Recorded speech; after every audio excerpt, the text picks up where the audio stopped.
नमस्कार साथियों, स्वागत है आपका study path with Ritu YouTube channel पर। हमारा इकोनॉमिक सर्वे चल रहा था साथियों, और उसमें हमारा फर्स्ट चैप्टर कंप्लीट हो गया था। दूसरा चैप्टर आता है कृषि एवं संबद्ध क्षेत्र।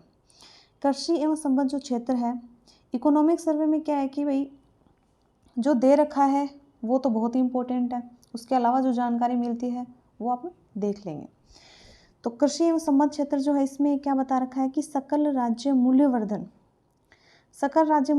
देखते हैं तो कृषि क्षेत्र में स्थिर मूल्यों के ऊपर और प्रचलित मूल्यों के ऊपर। स्थिर मूल्यों के ऊपर कितना है? 28.50%। आंकड़े ही पूछे जाएंगे तो आंकड़े ही याद रखने हैं। वो कैसे रखने हैं वो अपने अपने हिसाब से देख लेंगे सभी।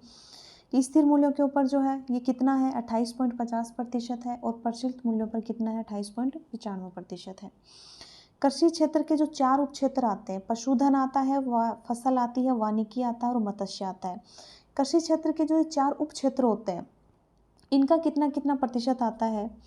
तो पशुधन जो आता है ये आता है 46.41%। फसल जो आती है ये 46% आती है। वानिकी जो आता है 7.20% आती है, और मत्स्य जो आता है 0.39% आता है।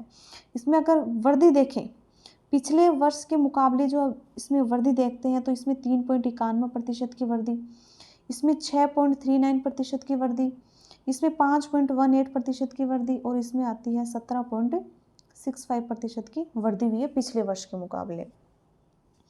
आगे इसमें बताया गया है कि पशुधन जो उत्पाद होते हैं इसमें किन किन का कितना योगदान है।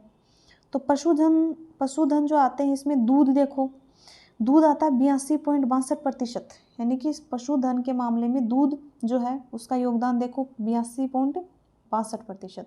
अन्य में 11.33 आ जाता है। एक आता है पोल्ट्री सहित मांस। पोल्ट्री सहित जो मांस आता है ये आता है 5.37%। कितना आता है? 5.37%। अंडे कितने हैं? 0.68%। ये पशुधन उत्पाद आते हैं। इसमें दूध कितना है देख लो, सबसे ज़्यादा है ना, 82.62%। आगे आता है इकोनॉमिक सर्वे का मतलब ही वैसे देखा जाए तो आंकड़े हैं भाई, और आजकल जो भी एग्जाम्स हो रहे हैं उनमें इकोनॉमिक सर्वे ही ज़्यादा पूछा जाता है। 15-20 क्वेश्चनों का एवरेज निकाला जा रहा है हर पेपर में। भू उपयोग देखिए, कुल क्षेत्रफल देखते हैं कितना है? 342.89 लाख हेक्टेयर जो है ये कुल क्षेत्रफल आता है भूमि उपयोग के लिए। तो हम भूमि उपयोग कितना कर रहे हैं? 342.89 लाख हेक्टेयर। इसमें वानिकी कितनी है? इसमें वानिकी आती है 8.08%। पूछ सकते हैं कि वानिकी का कितना प्रतिशत आता है? तो 8.08% जो है वानिकी आती है। इसमें आता है कि कृषि के अतिरिक्त अन्य उपयोगी भूमि, तो कृषि करने के अलावा जो अन्य उपयोगी भूमि बच जाती है वो आती है 5.86%। उसर व अन्य अयोग्य भूमि जो काम की नहीं है, जो कृषि में काम नहीं ले रहे, वो आती है 6.91%। स्थायी चारागाह एवं अन्य गोचर भूमि जो आती है वो आती है 4.86%। ये जो है इसमें पूछ लेते हैं कि वानिकी का कितना प्रतिशत है, कृषि के अतिरिक्त अन्य उपयोगी भूमि कितनी है, स्थायी चारागाह और अन्य गोचर भूमि कितनी है। तो ये आंकड़े आते हैं भू उपयोग के। क्लियर है सभी को? नेक्स्ट चलिए, वृक्षों के झुंड व बाग। अब देखिए वृक्षों के झुंड व बाग के कितना भाग आ रहा है? 0.09% भाग आ रहा है। अन्य चालू पड़त भूमि कितनी है? 6.10%। बंजर भूमि कितनी है? बंजर भूमि आ जाती है 10.87%। चालू पड़त भूमि 4.89%। इसमें शुद्ध बोया गया जो क्षेत्रफल आता है वो कितना है? तो शुद्ध बोया गया जो क्षेत्रफल आता है वो आता है 52.34%। ठीक है, हेक्टेयर में देखो तो 179.48 लाख हेक्टेयर जो है वो इसका हेक्टेयर में आ जाता है। तो शुद्ध बोया गया क्षेत्रफल कितना है? 52.34% जो आता है ये शुद्ध बोया गया क्षेत्रफल आता है। बंजर भूमि देख लो 10.87% है। चालू पड़त भूमि कितनी हो गई? 4.89। ये आंकड़े ध्यान रखना। नेक्स्ट आता है प्रचलित जोत आकार। प्रचलित जो जोत आकार है इसमें क्या है कि कृषि गणना 2015-16 के अनुसार देखें तो भूमि जोत जो है, भूमि जोतों की संख्या आती है 76.55 लाख। भूमि जोत कितनी है? 76.55 लाख। और वृद्धि कितनी हो रही है? 11.14% की वृद्धि हो रही है। इस भूमि जोत में जो है इसमें सीमांत लघु व अर्ध मध्यम, मध्यम और बड़े आकार के, कि भाई सीमांत जोत आकार कितना है, लघु कितना है, अर्ध मध्यम कितना, मध्यम कितना और बड़ा कितना है। तो सीमांत में कितना आ गया 40.12%, लघु में कितना है 21.90%, अर्ध मध्यम 18.50% और मध्यम में 14.79%, बड़ा आकार में आ जाता है 4.69%। कुल जोतों का क्षेत्रफल अगर पूछे तो कुल जोतों का क्षेत्रफल जो है ये कितना आ जाता है 208.73 लाख हेक्टेयर, और इसमें पिछले वर्ष के मुकाबले कमी हुई है कितनी, 1.24% की जो कमी है वो इसमें देखी गई है। तो ये चीज़ बहुत पूछी जाती है कि कुल जोतों का क्षेत्रफल कितना है, तो 208.73 लाख हेक्टेयर। भूमि जोतों का जो औसत आकार पूछ ले, औसत आकार आता है 2.73 हेक्टेयर, और इसमें कमी कितनी हुई है 11.07% की कमी, यानी कि दोनों में ही कमी हो रही है। और इसमें महिला जोतों का पूछे तो कुल महिला प्रचलित भूमि जोतों की संख्या कितनी है, वो आती है 7.75 लाख, पूछी भी गई है। 41.94% की वृद्धि हो रही है इसमें। और महिला प्रचलित भूमि जोतों का क्षेत्रफल पूछ ले तो वो आता है 16.55 लाख हेक्टेयर, यानी कि कुल महिला प्रचलित भूमि जोतों की संख्या तो है 7.75 लाख, और महिला प्रचलित भूमि जोतों का क्षेत्रफल पूछ ले तो आता है 16.55 लाख हेक्टेयर। तो इसमें वृद्धि कितनी हो रही है 24.44% की वृद्धि। मानसून देखो, मानसून देखते हैं तो राज्य में जुलाई 2022 में प्रथम सप्ताह में संपूर्ण प्रदेश में मानसून सक्रिय हो गया, यानी कि प्रथम सप्ताह में ही हो गया। राज्य में 1 जून से है भैया, 1 जून से 30 सितंबर तक की जो समयावधि है उसमें वार्षिक वर्षा देखें तो वो हुई है 594.20 मिमी दर्ज की गई, जो कि सामान्य वर्षा जो होनी चाहिए थी 430.80 मिमी, उसकी तुलना में कितनी अधिक है 37.93% अधिक रही है अब की बार। मानसून वैसे 5-7 दिन लेट पहले भी आ गया था, 15 जून के समथिंग आता है, 10 जून के समथिंग आ गया था।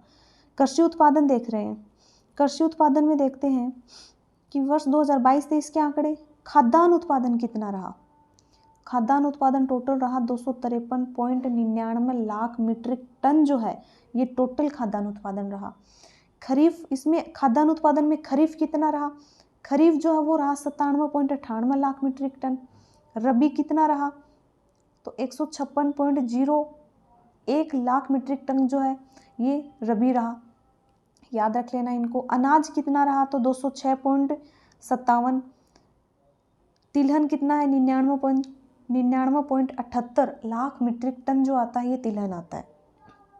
गन्ना कितना है 2.18 लाख मीट्रिक टन जो है ये गन्ना आ जाता है। कपास कितना है 55.53 लाख गांठों में लिया जाता है इसको, यानी कि एक गांठ जो है उसमें कितना किलोग्राम आ गया 170 किलोग्राम जो है वो एक गांठ में आ गया। तो कपास यानी कि 25.53 लाख गांठें जो है वो कपास का लिया गया है उत्पादन। तो हो गया क्लियर, आंकड़े तो देखो याद करने पड़ेंगे। फिर आता है विभिन्न कृषि फसलों के उत्पादन में राजस्थान का जो स्थान है वो कौन सा रहा है। तो 2020-21 में देखिए तो बाजरा, सरसों, पोषक अनाज जो कुल तिलहन है, गवार है, इसमें राजस्थान प्रथम रहा है। कुल दलहन और मूंगफली में सेकंड रहा है।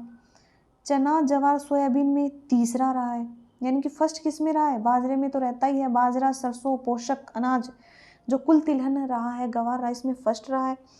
कुल दलहन और मूंगफली में देखें तो सेकंड, और चना, जवार, सोयाबीन में थर्ड रहा है।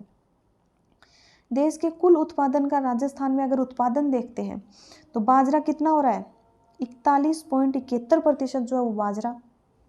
सरसों कितनी हो रही है 44.57% सरसों। ये देश के कुल उत्पादन का राजस्थान में उत्पादन कितना हो रहा है ये देख रहे हैं। गवार में कितना है 84.60%, पोषक अनाज आ रहा है 16.30%, चना 19.37%, मूंगफली 18.91%, कुल तिलहन कितना है 22%, कुल दलहन कितना है तो वो आता है 16.75% जो है वो कुल दलहन आता है, यानी कि तिलहन 22 और दलहन कितना आ गया 16.75। सोयाबीन देख लो, सोयाबीन का कितना उत्पादन हो रहा है 8.49% जो है सोयाबीन का उत्पादन हो रहा है। क्लियर है सभी को। नेक्स्ट है कि राज्य में पहली बार 2022-23 में कृषि से अलग बजट प्रस्तुत किया गया। ठीक है, कब किया गया? 2022-23 में अलग से कृषि बजट प्रस्तुत हुआ है अब की बार, जिसकी थीम जो है वो क्या है? समृद्ध किसान खुशहाल राजस्थान। समृद्ध किसान थीम पूछ सकते हैं, समृद्ध किसान खुशहाल राजस्थान। इसी कृषि बजट में कुल अगर देखें तो 78,938.68 करोड़ रुपए का जो प्रावधान जो था वो था, जिसमें सर्वाधिक जो है वो भाग जो है 37.83% कृषि अनुदान हेतु था। कृषि के लिए दिया गया था 37.83%। टोटल कृषि बजट कितना था? टोटल था 78,938.68 करोड़ रुपए दिए गए थे इसमें, और इसमें क्या सर्वाधिक दिया गया था? 37.83% भाग कृषि अनुदान हेतु। क्लियर है सभी को? चलो नेक्स्ट है कृषि विभाग के द्वारा संचालित योजनाएं और कार्यक्रम। पहली योजना आती है मुख्यमंत्री बीज स्वावलंबन योजना। मुख्यमंत्री बीज स्वावलंबन योजना जो है ये 2017-18 में शुरू होती है। प्रारंभ में इस योजना का जो क्रियान्वयन किया गया था वो तीन कृषि जलवायु खंड थे, कोटा, भीलवाड़ा, उदयपुर, इनमें किया गया था, तथा वर्ष 2018-19 में देखें तो सभी 10 कृषि जलवायु खंडों में ये लागू कर दी गई। यानी कि जब स्टार्ट हुई थी उस टाइम में तो 3 ही कृषि जलवायु खंड थे, कोटा था, भीलवाड़ा था और उदयपुर था। लेकिन 2018-19 में देखें तो सारे 10 जलवायु खंड जो है कृषि जलवायु, उनमें ये लागू कर दी गई है। तो इसमें कौन कौन सी फसलों को शामिल किया गया है? गेहूं, जौ, चना, जवार, सोयाबीन, मूंग, मोठ, मूंगफली, उड़द आदि फसलों के जो बीज हैं वो इसमें शामिल किए गए हैं। ठीक है, क्लियर है सभी को? नेक्स्ट आती है महिला प्रशिक्षण योजना। महिलाओं को प्रशिक्षण दिया जा रहा है। कितनी महिलाओं को दिया जा रहा है और कितनी प्रोत्साहन राशि दी जा रही है? इस योजना के अंतर्गत क्या है कि ग्राम पंचायत स्तर के ऊपर महिला कृषकों हेतु 1 दिवसीय प्रशिक्षण का आयोजन किया जाएगा। यानी कि उनको इकट्ठा करके 1 दिन का प्रशिक्षण दिया जाएगा, जिसमें राज्य सरकार के द्वारा 30 महिला कृषक जो हैं उनको प्रति प्रशिक्षण हेतु, मान लो एक प्रति प्रशिक्षण जो भी वो प्रशिक्षण लेती है उसमें 3,000 रुपये की सहायता राशि देने का प्रावधान किया गया है। ठीक है, तो किस स्तर पे किया जा रहा है? ग्राम पंचायत स्तर के ऊपर। कितनी महिला कृषक ली जा रही है? 30 महिला कृषक। कितनी प्रोत्साहन राशि दी जा रही है? 3,000 रुपये। नेक्स्ट है कृषि शिक्षा में अध्ययनरत छात्र जो हैं उनको कितनी प्रोत्साहन राशि जो है वो दी जा रही है? तो कितनी दी जा रही है छात्राओं को? राज्य स्तर के द्वारा जो उच्च माध्यमिक विद्यालय की जो छात्राएं हैं उनको 5,000 रुपये प्रति छात्रा 5,000 रुपये। स्नातक व स्नातकोर पे देखें कृषि क्षेत्र में जो एग्रीकल्चर से होती है उनको 12,000 रुपये प्रति छात्रा दिया जा रहा है। पीएचडी कर रही हैं कृषि में, एग्रीकल्चर में जो पीएचडी कर रहा है उसको 15,000 रुपये। एग्रीकल्चर में कितना प्रावधान हो गया देख लो। राज्य स्तर के ऊपर उच्च माध्यमिक करो 5,000 रुपये, स्नातक करो 12,000 रुपये, पीएचडी करो 15,000 रुपये प्रति छात्रा। नवंबर 2022 तक 8,621 छात्राएं जो हैं उनको 597.53 लाख रुपए दिए गए। कितने दिए गए हैं अभी तक? 597.53 लाख रुपए। कृषि तकनीक को देखें तो प्रसारित करने के लिए कृषक जो है उनके खेतों पर देखकर विश्वास करने के कृषि सिद्धांत पर प्रदर्शन आयोजित किए जा रहे हैं। क्या किया जा रहा है? देखकर विश्वास करें। विभिन्न फसलों की नवीन किस्मों को लोकप्रिय करने के लिए निःशुल्क मिनी किट कृषकों को उपलब्ध करवाए जा रहे हैं कि भाई नवीन किस्में आए, इसके लिए किसानों को क्या किया जा रहा है? निःशुल्क मिनी किट दिए जा रहे हैं। नेक्स्ट है जैविक कृषि हेतु सहायता, कि जैविक कृषि के लिए क्या सहायता दी जा रही है? राज्य सरकार के द्वारा 2015-16 से प्रतिवर्ष जैविक खेती अपनाने वाले 3 कृषकों को लाभान्वित किया जा रहा है। प्रतिवर्ष किया जा रहा है 3 कृषकों को लाभान्वित, और 2021-22 तक 21 कृषक जो है उनको पुरस्कार किया जा चुका है, यानी कि इनको पुरस्कार दिया जा चुका है। और इनमें पुरस्कार राशि कितनी दे रहे हैं? 1 लाख रुपए। ठीक है, कितना को दिया जा रहा है प्रतिवर्ष? 3 को। कितनों को दिया जा चुका है 2021-22 तक? 21 कृषकों को। कितना दिया जा रहा है प्रति कृषक? 1 लाख रुपए। ठीक है। अगला आता है तारबंदी के लिए फसल सुरक्षा हेतु अनुदान। तारबंदी के लिए भी फसल सुरक्षा हेतु अनुदान दिया जा रहा है। क्या दिया जा रहा है कि लघु और सीमांत कृषक जो हैं तारबंदी के लिए, उनको 60% या अधिकतम देखें तो 48,000 रुपये, तथा अन्य किसानों को लागत का 50% या अधिकतम देखें तो 40,000 रुपये दिए जा रहे हैं तारबंदी के लिए लघु और सीमांत कृषकों को। ठीक है। अगली आती है भूमिहीन कृषकों को सहायता। जो भूमिहीन कृषक है उनको क्या सहायता दी गई है बजट में? तो बजट दो घोषणा जो की गई है 2022-23, इसके अनुसार राजस्थान कृषि श्रमिक संबल मिशन जो है, इसके तहत कृषि कार्यों में लगे हुए जो 2 लाख भूमिहीन श्रमिक जो हैं उनको हस्तचालित कृषि यंत्र खरीदने के लिए, जो भी हस्तचालित कृषि यंत्र है वो खरीदने के लिए 5,000 रुपये प्रति परिवार अनुदान जो है वो दिया गया है। भूमिहीन कृषकों की सहायता जो योजना चलाई गई है उसके तहत प्रति परिवार कितना दिया गया? 5,000 रुपये। ठीक है। अगला आता है राष्ट्रीय खाद्य सुरक्षा मिशन। राष्ट्रीय खाद्य सुरक्षा जो मिशन है केंद्र सरकार द्वारा चलाया गया 2007-08 में। ठीक है। केंद्र सरकार द्वारा 2007-08 में राज्य में क्या है कि गेहूं और दलहन के लिए यह मिशन शुरू किया गया। इसमें केंद्र और राज्य का कितना प्रतिशत है? 60 और 40%। 60 केंद्र का और 40% राज्य का। वर्ष 2011-12 से यह मिशन जो सभी 33 जिलों में लागू किया गया है। 7-8 में लागू हुआ था, सब सारे जिलों में नहीं था। 11-12 में जब ये मिशन लागू हुआ सारे जिलों में लागू कर दिया। कौन सा मिशन है? राष्ट्रीय खाद्य सुरक्षा मिशन। राज्य में यह मोटा अनाज, मक्का, 5 जिले कौन कौन से? बांसवाड़ा, भीलवाड़ा, चित्तौड़गढ़, डूंगरपुर और उदयपुर।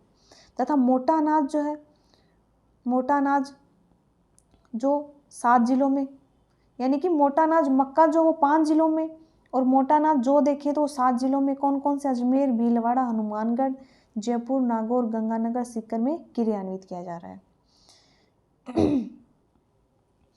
अगला है इसी में यह है कि NFSM न्यूट्री सीरियल मिशन राज्य में 2018-19 में प्रारंभ किया गया था। इस मिशन के तहत जिलों को फसलवार बांटा गया, कि फसलों के हिसाब से बांटा गया।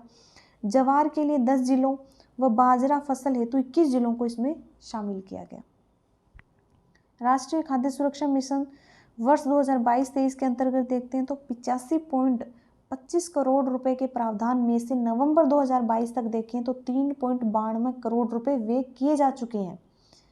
यानी कि कितने का प्रावधान था 22-23 में? 85.25 करोड़ रुपए का, और इसमें से नवंबर 2022 तक कितने दे दिए? 3.92 करोड़ रुपए का व्यय किया जा चुका है। नेक्स्ट आता है राष्ट्रीय कृषि विस्तार एवं तकनीकी मिशन। इसमें केंद्र और राज्य का कितना प्रतिशत आता है? 60-40। ठीक है। कौन सा मिशन है? राष्ट्रीय कृषि विस्तार एवं तकनीकी मिशन। इसी मिशन के 4 उप मिशन भी आते हैं। पहला आता है कृषि विस्तार पर उप मिशन, एक बीज एवं रोपण सामग्री पर उप मिशन, कृषि यंत्रीकरण पर उप मिशन। 3 उप मिशन तो ये हो गए। नेक्स्ट आता है कृषि में ई-गवर्नेंस स्कीम।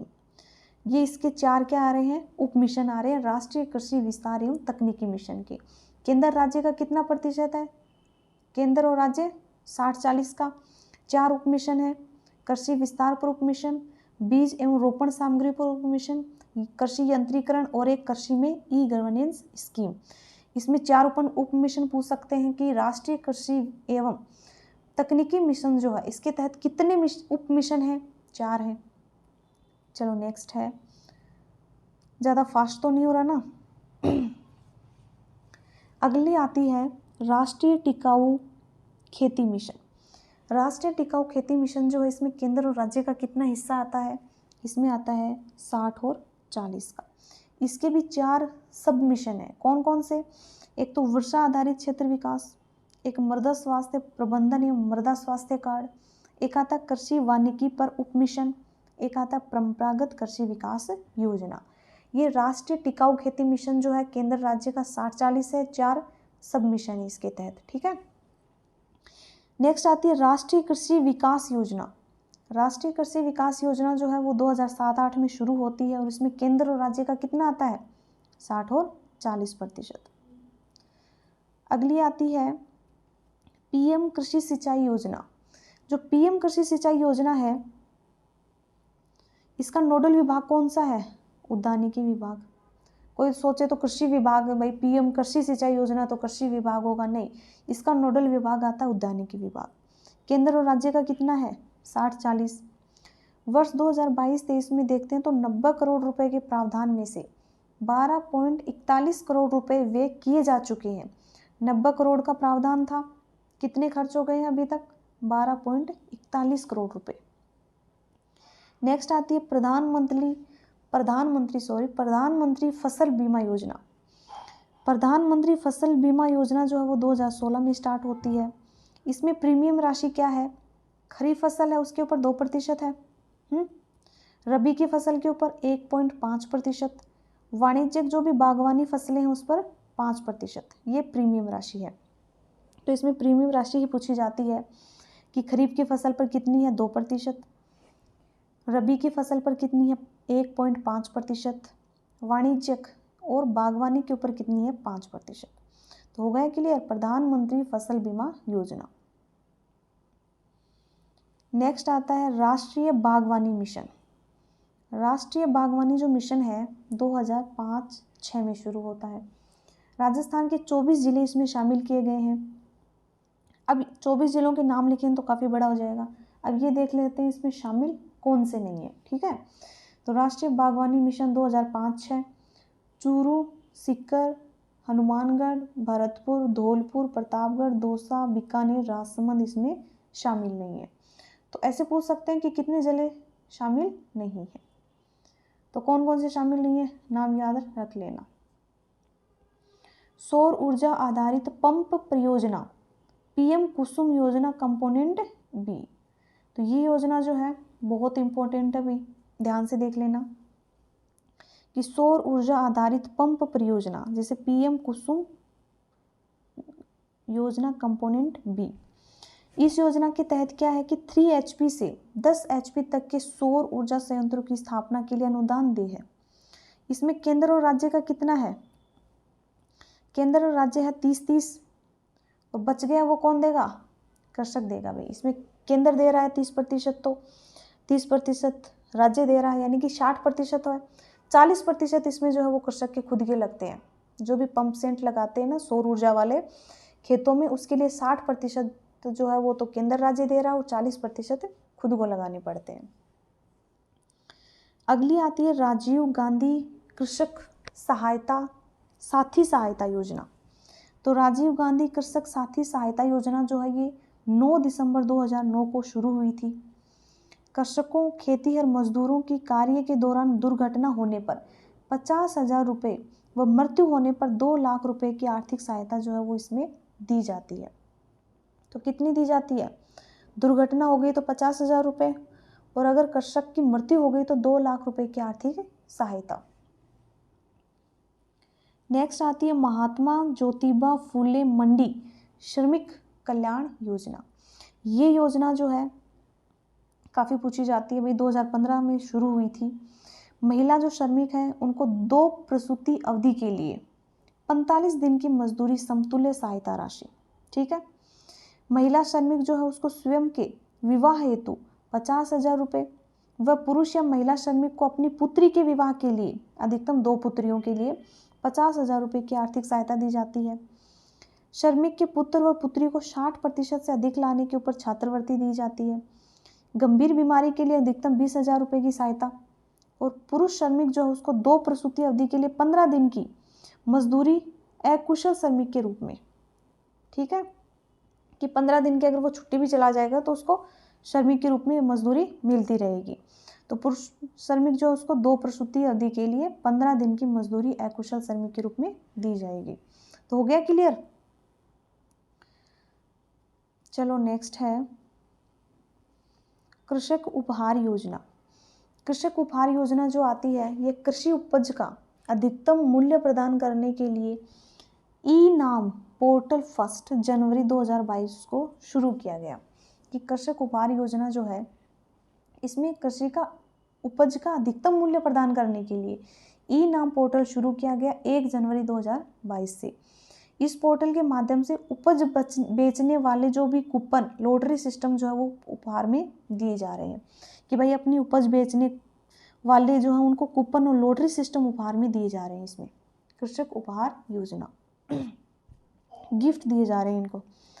एक आती है राजस्थान कृषि प्रसंस्करण कृषि व्यवसाय एवं कृषि निर्यात प्रोत्साहन नीति 2019। ये कब जारी हुई थी? 12 दिसंबर 2019 को ये जारी की गई थी। नेक्स्ट आता है कृषक कल्याण कोष। कृषक कल्याण कोष जो है इसका गठन तो 16 दिसंबर 2019 को हुआ था। राशि जो है पहले 1000 करोड़ रुपए थी, बढ़ाकर इसको कितना कर दिया गया है? 2000, यानी कि 1000 से बढ़ाकर कितना हो गया?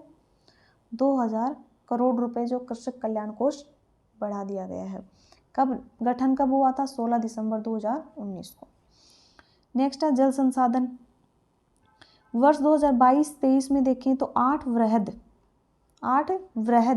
नर्मदा नहर, परवन, धौलपुर लिफ्ट, राजस्थान के मरु क्षेत्र हेतु जल पुनर्गठन योजना, नवनेरा बांध, ऊपरी उच्च स्तरीय नहर, पीपलखूंट, कालीती तथा 5 मध्यम परियोजनाएं। ये तो 8 वृहद परियोजनाएं हैं और 5 मध्यम परियोजनाएं आती हैं।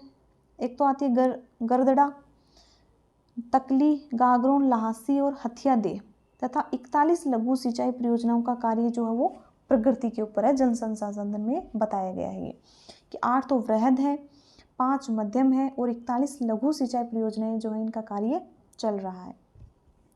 परवन जो है ये झालावाड़ में आती है, कोटा और बारा में। ठीक है, परवन परियोजना कोटा, झालावाड़ और बारा। राजस्थान जल क्षेत्र आजीविका सुधार परियोजना। तो एक चीज याद ध्यान रखना कि राजस्थान जल क्षेत्र जो आजीविका सुधार परियोजना जिक्का के सहयोग से काफी परियोजनाएं वैसे चलाई जा रही है। इसका जो कब से प्रभावी हुई है, कब से स्टार्ट हुई? 26 अक्टूबर 2007 से प्रभावी है ये। वित्त पोषण कौन सहायता कर रहा है? जिक्का, जापान के वित्त पोषण जापान के सहयोग से चलाई जा रही है। इसके तहत क्या कि 27 जिलों में कितनी सिंचाई परियोजनाएं हैं? 137 सिंचाई परियोजनाओं में पुनर्वास व जीर्णोद्वार का कार्य किया जाना है। 27 जिलों में कितनी सिंचाई परियोजनाएं? 137 हो गया। नेक्स्ट है राजस्थान के मरु क्षेत्र हेतु जल पुनर्गठन परियोजना। तो राजस्थान का मरु क्षेत्र हेतु जल पुनर्गठन परियोजना जो है इसका वित्त पोषण जो है एनडीपी के सहायता से, आईजीएनपी के पुनर्वास व जीर्णोद्वार हेतु इंदिरा गांधी नहरी जो परियोजना है उसके पुनर्वास व जीर्णोद्वार के लिए राजस्थान के मरु क्षेत्र में एक जल पुनर्गठन परियोजना चलाई गई है एनडीपी के सहयोग से। एक आती है पूर्वी राजस्थान नहर परियोजना। कितने जिलों में है? 13 जिलों में। पूर्वी राजस्थान यानी कि पूर्वी क्षेत्र वाले जिले। पूर्वी राजस्थान जो है शामिल कितने जिले हैं? 13। लागत राशि कितनी है? 9600 करोड़, यानी कि 9600 करोड़ रुपए इसकी लागत राशि दी गई है। अगली आती है राजीव गांधी जल संचय योजना। राजीव गांधी जल संचय योजना कब शुरू होती है? 20 अगस्त 2019 से शुरू होती है। प्रदेश के 33 जिले और 33 जिलों के कितने ब्लॉक? 295 ब्लॉकों के कितने गांव? 4000 गांवों में प्रारंभ की गई है। तो ये याद रख लेना, राजीव गांधी जल संचय योजना शुरू होती है 20 अगस्त 2019 को। प्रदेश के 33 जिलों के 295 ब्लॉकों के 4000 गांवों में प्रारंभ की गई है। दूसरा चरण आता है 1 सितंबर 2022 से शुरू। ठीक है, दूसरा चरण शुरू हो गया। अगली आती है राष्ट्रीय जल विज्ञान परियोजना। राष्ट्रीय जल विज्ञान परियोजना जो है ये इसका वित्त पोषण केंद्र सरकार व विश्व बैंक के द्वारा किया जा रहा है। भूजल के बारे में देखते हैं तो भूजल संसाधनों का आंकलन जो प्रत्येक 3 वर्ष के अंतराल पे होता है। विभाग के द्वारा देखें तो राज्य में जिलेवार भूजल संसाधनों का आंकलन जो है भारत सरकार की ग्राउंड वाटर एस्टिमेशन कमेटी के द्वारा जो है ये किया जाता है। नवीनतम रिपोर्ट देखते हैं। नवीनतम रिपोर्ट 28 सितंबर 2022 को जारी की गई। इसमें सुरक्षित देखते हैं 38, अर्धविषम 20, विषम 22, अधिदोहित 219 और लवणीय 3। ये नवीनतम रिपोर्ट है भूजल उपयोग की कि कितने भूजल उपयोग लिए गए हैं, कितने सुरक्षित हैं और कितने लवणीय क्षेत्र में आते हैं। तो टोटल कितने हैं 302। अगली आती है, बहुत इंपॉर्टेंट है, अटल भूजल योजना। अटल भूजल योजना शुरू कब हुई थी? 1 अप्रैल 2020 से ये शुरू होती है। केंद्र के और विश्व बैंक के बीच में शुरू है। 50-50% की भागीदारी है दोनों की। और ये क्या है कि 2020-21 से 2024-25 तक है। ठीक है, हो गया क्लियर? पशुपालन के बारे में देख लेते हैं थोड़ा। पशु गणना 2019 के अनुसार राज्य में कुल पशुधन कितना था? 568.01 लाख। और कुक्कुट पालन देखें वो कितना था? कुक्कुट 146.23 लाख पशुपालन देख रहे हैं। ठीक है, राजस्थान में देश का कुल पशुधन का कितना हो गया कि राजस्थान का जो पशुधन है वो देश के कुल पशुधन का 10.60% है। ठीक है, तो कुल पशुधन 568.01 लाख व कुक्कुट मुर्गी पालन जो है ये 146.23। वर्ष 2022-23 में 3 प्रथम श्रेणी पशु चिकित्सालय जो है वो कहाँ खोले गए? बताओ, चाकसू, कुचामन और नवलगढ़। ठीक है, तो 2022-23 में 3 प्रथम श्रेणी पशु चिकित्सालय खोले गए हैं। याद रखना, चाकसू में खोला गया है, कुचामन में खोला गया है, नागौर में और नवलगढ़ में। नेक्स्ट आता है नाथद्वारा में एक किसान प्रशिक्षण संस्थान जो है वो स्वीकृत किया गया है कि नाथद्वारा में एक किसान प्रशिक्षण संस्थान खोला जाएगा। राज्य में ऊंट प्रजनन जो है इसको बढ़ावा देने के लिए ऊंट प्रजनकों को वित्तीय सहायता के रूप में 10,000 रुपये 2 किस्तों में दिए जाएंगे ताकि वो ऊंट के प्रजनन को बढ़ावा दें। ठीक है, गोपालन विभाग आता है। इसका उद्देश्य क्या है कि राज्य में मवेशियों की देसी नस्लों के प्रसार, संरक्षण एवं विकास के लिए कार्य करना। नेक्स्ट आती है राज्य सरस सुरक्षा कवच बीमा योजना। इसमें क्या बताया गया है कि व्यक्तिगत दुर्घटना बीमा योजना 1 जनवरी 2022 से लागू हुई। ठीक है, इस योजना में दुग्ध उत्पादक की दुर्घटना, मृत्यु व पूर्ण स्थायी विकलांगता पर 5 लाख रुपए और आंशिक अगर विकलांगता हो जाती है, भाई थोड़ा बहुत विकलांग हो जाता है तो उसको 2.5 लाख रुपए की बीमा राशि दी जाती है राजस्थान जो राज्य सरस सुरक्षा कवच बीमा योजना के तहत। कब लागू होती है, कब शुरू होती है? 1 जनवरी 2022 से। मुख्यमंत्री दुग्ध उत्पादक संबल योजना, इसमें क्या बताया गया है? देखो, वैसे इकोनॉमिक सर्वे जो है वो बहुत बड़ा है, उसमें से लाइन टू लाइन चीज़ों को निकालना बहुत डिफ़िकल्ट है वैसे तो, लेकिन हम आपके लिए लेके आए हैं, तो आपके भले के लिए लेके आए हैं। अच्छे से पढ़ो ताकि आपको उसमें आधी तो उसमें देखो बेफिजूल की चीज़ें दी रहती हैं, उसमें से इम्पोर्टेंट चीज़ें निकालनी पड़ती हैं ताकि आपका टाइम वेस्ट नहीं हो। ठीक है, तो आपको तो बना बनाया मैटर तैयार ही मिल रहा है ना। देखो, मुख्यमंत्री दुग्ध उत्पादक संबल योजना 2022-23 में दुग्ध उत्पादकों को 5 रुपये प्रति लीटर की दर से अनुदान दिया जा रहा है कि 2022-23 में देखें तो दुग्ध उत्पादक जो है उनको 5 रुपये प्रति लीटर की दर से क्या दिया जा रहा है? अनुदान। मत्स्य के क्षेत्र में क्या प्रावधान है? राज्य में 2022-23 में नवंबर 2022 तक 34,336.45 मीट्रिक टन मत्स्य उत्पादन हुआ है। तो कितना मत्स्य उत्पादन है? टोटल 34,336.45। मत्स्य विभाग जो है इसके द्वारा आदिवासी मछुआरों के उत्थान के लिए महत्वाकांक्षी योजना आती है आजीविका मॉडल। राज्य के 3 जलाशयों जयसमंद, माही बजाज सागर व कडाना बैंक वाटर डूंगरपुर में प्रारंभ की गई है। कहाँ शुरू हुए हैं 3 जलाशय? जयसमंद, माही बजाज व कडाना। ठीक है, यहाँ पे ये शुरू किए गए हैं। राज्य में मत्स्य उत्पादन देखें तो 2021-22 में कितना था? 21-22 में तो ये था 65,693.92 मीट्रिक टन और अब की बार 22-23 में घट के कितना हो गया? 34,336.45 मीट्रिक टन हो गया। याद रख लेना, डायरेक्ट आंकड़े ही देते हैं और आंकड़ों में ही कंफ्यूज होते हैं। नेक्स्ट आता है वानिकी से संबंधित। राज्य में कुल घोषित वन क्षेत्र कितना है? जो वन के अधीन आता है 32,864.62 वर्ग किलोमीटर का जो क्षेत्र है, वो एरिया है, वो वनों के अधीन आ रहा है। यह राज्य का कुल भौगोलिक जो क्षेत्रफल है उसका 9.60% है, यानी कि टोटल जो है उसका 9.60% क्या है? वन है।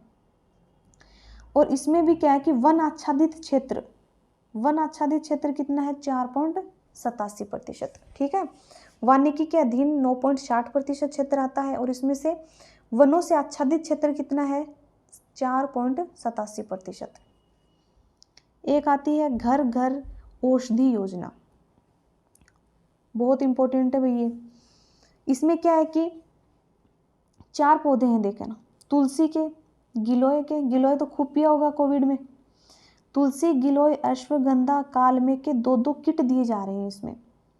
विश्व वानिकी उद्यान कहाँ है? विश्व वानिकी उद्यान झालाना डूंगरी जयपुर। इसी की तर्ज के ऊपर क्या है कि जोधपुर, बीकानेर, कोटा, उदयपुर, भरतपुर व अजमेर में बोटनिकल गार्डन स्थापित किए जाएंगे भाई। किसकी तर्ज के ऊपर? विश्व वानिकी उद्यान झालाना डूंगरी जयपुर की तर्ज के ऊपर जोधपुर में, बीकानेर में, कोटा में, उदयपुर, भरतपुर व अजमेर में बोटनिकल गार्डन जो स्थापित किए जाएंगे। एक देखिए पृथ्वी दिवस जो है वो कब बनाया जाता है? 22 अप्रैल को। विश्व पर्यावरण संरक्षण दिवस जो है वो बनाया जाता है 5 जून को।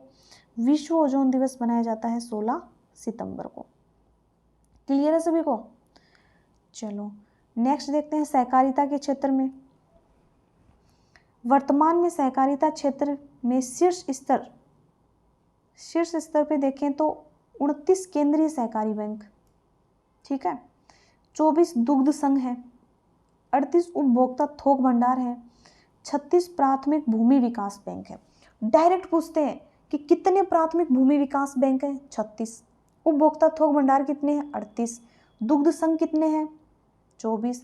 केंद्रीय सहकारी बैंक कितने हैं? 29। याद रख लेना इनको।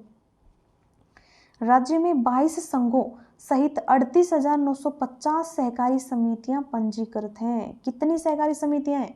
38,950। नेक्स्ट आता है राजस्थान कृषि ऋण माफी योजना कि कृषकों को कितना ऋण माफ किया गया है। इस योजना के तहत 30 नवंबर 2018 तक के बकाया कि यहाँ तक के जो भी बकाया सभी लघु अवधि के जो फसली ऋण है उनको माफ कर दिया जाएगा भाई। कि 30 नवंबर 2018 से पहले के जो भी ऋण लिए गए हैं लघु अवधि के फसलों के ऊपर, तो उन फसली ऋण जो हैं, जो भी लिए गए हैं, कर्जा लिया है जिन्होंने बैंकों से, उनको माफ करने का निर्णय लिया गया है कृषक ऋण माफी योजना में। किसानों के लिए तो बहुत अच्छी बात है भाई। पीएम किसान पोर्टल जो है, यह पोर्टल किसान सम्मान निधि योजना के अंतर्गत किसानों के पंजीकरण हेतु बनाया गया है। पीएम किसान निधि योजना का लाभ जो है वो राज्य के किसानों को प्रदान करने में राजस्थान देश में अग्रणी राज्य है। ठीक है, राजस्थान फर्स्ट है इसमें। एक आता राज्य सहकार पोर्टल। राज्य सहकार पोर्टल जो है सहकारिता विभाग की विभिन्न योजनाओं में पंजीकरण हेतु बनाया गया है। ये इनके पंजीकरण के लिए बनाया गया है। एक आता स्वरोजगार क्रेडिट कार्ड योजना। इस योजना के अंतर्गत गैर कृषि गतिविधियों हेतु 50,000 रुपये तक का जो ऋण है वो 5 साल की अवधि के लिए उपलब्ध करवाए जा रहे हैं, यानी कि 50,000 रुपये दिए जा रहे हैं 5 साल के अवधि के ऊपर। महिला विकास ऋण योजना, महिलाओं को कितने दिए जा रहे हैं? तो इसके तहत भूमि विकास बैंक 2 व्यक्तियों की गारंटी पर कि भाई 2 व्यक्ति गवाह बन जाए, गैर कृषि उद्देश्यों व डेयरी व्यवसाय के लिए 50,000 रुपये का जो ऋण है वो महिलाओं को दिया जा रहा है। अगला है सहकारी किसान ऋण कल्याण योजना। तो सहकारी किसान कल्याण योजना जो है, इसके तहत क्या है, किसानों को कृषि साख की जो आवश्यकताएं हैं उनको पूरा करने के लिए राज्य सरकार के द्वारा 10 लाख रुपए का ऋण दिया जा रहा है। कौन सी योजना के तहत? सहकारी किसान कल्याण योजना के तहत कितना दिया जा रहा है? 10 लाख रुपए तक का। एक आता है कि कृषि उपज रहन ऋण योजना, ये जो योजना है कृषि उपज रहन के विरुद्ध काश्तकारों को मात्र 3% की ब्याज दर के ऊपर ऋण उपलब्ध करवाया जा रहा है। यानी कि कृषि उपज ऋण योजना जो है इसमें 3% की ब्याज दर के ऊपर ही ऋण उपलब्ध करवाया जा रहा है इसमें।